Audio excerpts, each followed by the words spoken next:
In 1954, J.R.R. Tolkien wrote The Lord of the Rings. It is a grand epic story about a place called Middle-earth, as it is threatened by the shadow of evil and the spread of oppression and war. The Lord of the Rings was designed to be one part of a 2-volume set, the second of which was to be The Silmarillion, Tolkien's book about the history of Middle-earth, going back to the creation of the world itself.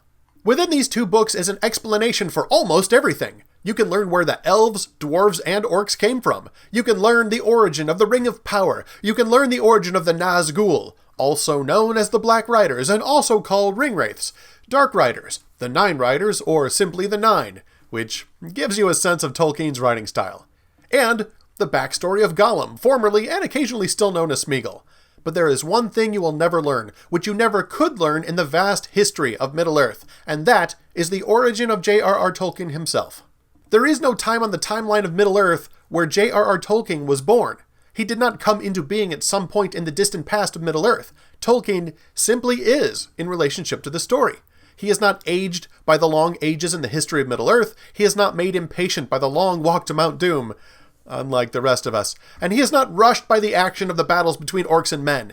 He doesn't have to wait to see what happens, for he knows the end from the beginning. There is no mountain hall so deep that the hobbits could hide from him. But even though Tolkien is not one of the facts about Middle-earth, and even though he does not live within their story, it would be obviously foolish to therefore argue that he does not exist. Tolkien doesn't live within the story because he is more real than Middle-earth, not less real. Furthermore, if Tolkien did not exist, then none of Middle-earth or its inhabitants would either. Tolkien is necessary to explain all of Middle-earth. Every character, place, and event is ultimately proof that Tolkien is real. More real than any of them. God is the author of our story. While the nature of God is beyond our understanding, I believe that the relationship of an author to his story is a good picture of God's relationship to us that can help us gain some slight understanding of our awesome Creator.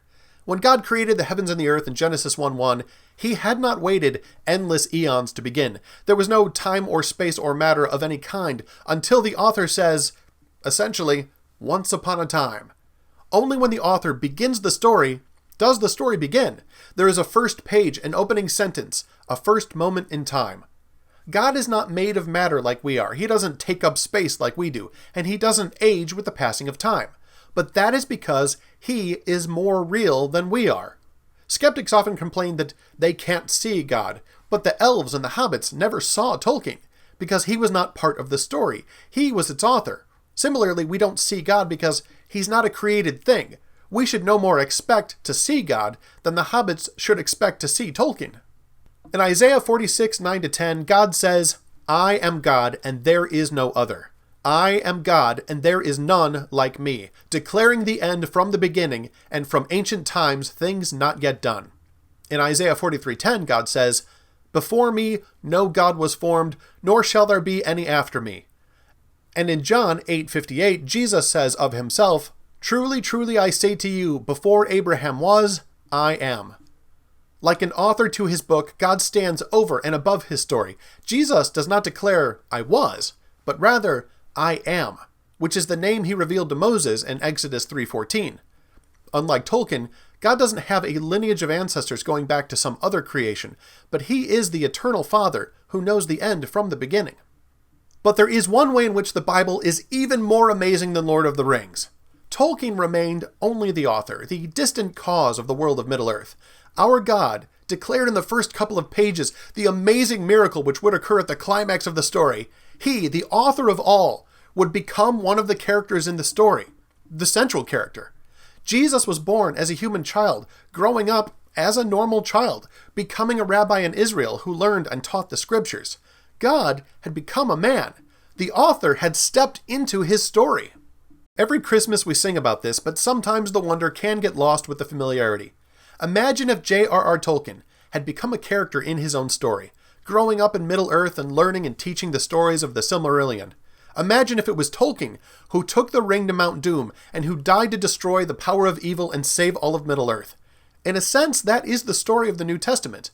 The author of the story was born into his own book and gave his life to save all of the characters who lived in this vast world that he had created.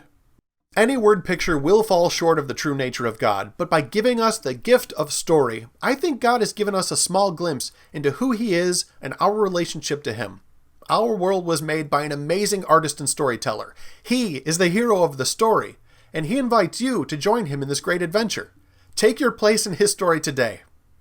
1 Peter 2:9 says, "But you are a chosen race, a royal priesthood, a holy nation, a people for His own possession, that you may proclaim the excellencies of Him who called you out of darkness into His marvelous light." Take your place in His story today. And remember, Jesus loves you.